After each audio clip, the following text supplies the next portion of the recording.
Book, The Psychology of Money, Chapter 19th, All Together Now. What we have learned about the psychology of your own money. Congratulations, you're still reading. Listening. It's time to tie together a few things we have learned. This chapter is a bit of a summary, a few short and actionable lessons that can help you make better financial decisions. First, let me tell you a story about a dentist appointment gone horribly awry. It teaches us how something vital about the dangers of giving advice about what to do with your money. Clarence Hughes went to the dentist in 1931. His mouth was radiating pain. His dentist put him under crude anesthesia to ease the pain. When Clarence awoke hours later, he had 16 fewer teeth and his tonsils removed. And then everything went wrong. Clarence died a week later from his surgery's complications. His wife sued the dentist, but not because the surgery went awry. Every surgery risked death in 1931.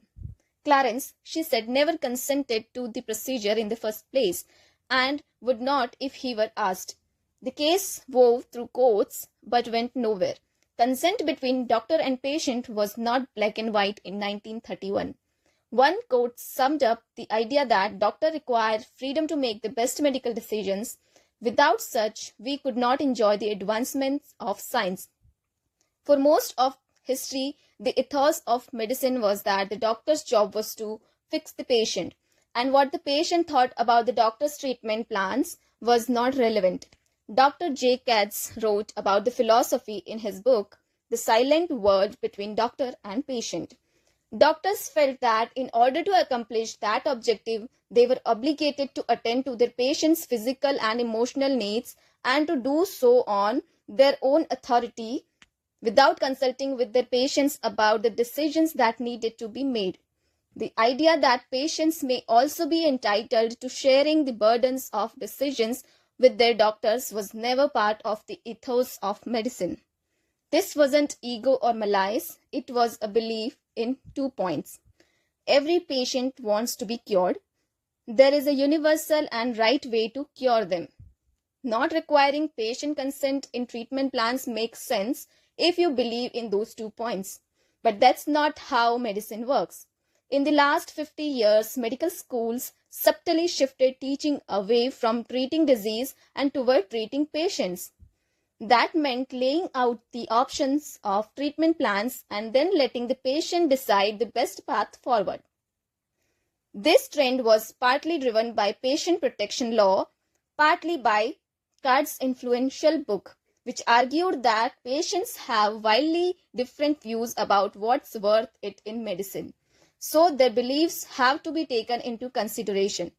Cards wrote, "It is dangerous nonsense to assert that in the practice of their art and science, physicians can rely on their benevolent intentions, their abilities to judge what is the right thing to do. It is not that easy. Medicine is a complex profession, and the interactions between physicians and patients are also complex." That last line is important. Medicine is a complex profession, and the interactions between physicians and patients are also complex. You know what profession is the same? Financial advice. I can't tell you what to do with your money because I don't know you. I don't know what you want. I don't know when you want it, and I don't know why you want it. So I'm not going to tell you what to do with your money. I don't want to treat you like a dentist treated Clarence Hughes. But doctors and dentists are not useless, obviously. They have knowledge. They know the odds. They know what tends to work, even if patients come to different conclusions about what kind of treatment is right for them. Financial advisors are the same. There are universal truths in money, even if people come to different conclusions about how they want to apply those truths to their own finances. With that caveat in place, let's look at a few short recommendations that can help you make better decisions with your money. Go out of your way to find humility when things are going right, and forgiveness, compassion when they go wrong, because it's never a good or as bad as it looks. The world is big and complex. Luck and risk are both real and hard to identify. Do so when judging both yourself and others. Respect the power of luck and risk, and you will have a better chance of focusing on things you can actually control. You will also have a better chance of finding the right role models. Less ego, more wealth. Saving money is the gap between your ego and your income, and wealth is what you don't see. So wealth is created by suppressing what you could buy today in order to have more stuff or more options in the future. No matter how much more you earn, you will never build wealth unless you can put a lid on how much fun you can have with your money right now, today. Manage your money in a way that helps you sleep at night. That's different from saying you should aim to earn the highest returns or save a specific percentage of your income. Some people won't sleep well unless they are earning the highest returns. Others will only get a good rest if they are conservatively invested.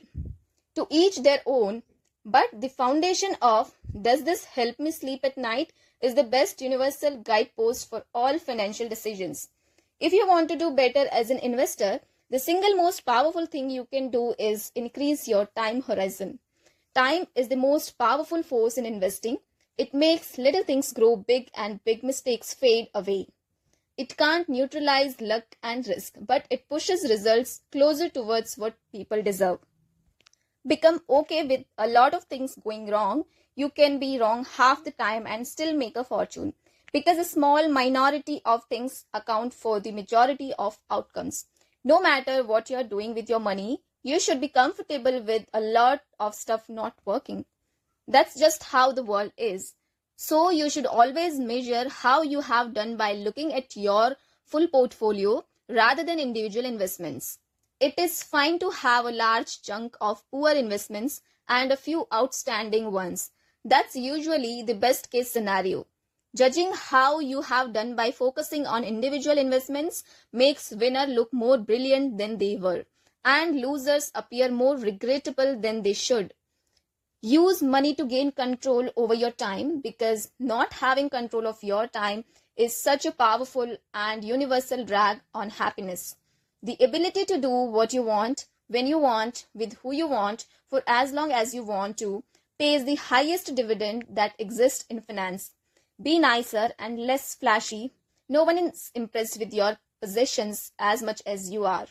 You might think you want a fancy car or a nice watch, but what you probably want is respect and admiration, and you are more likely to gain those things through kindness and humility than horsepower and chrome.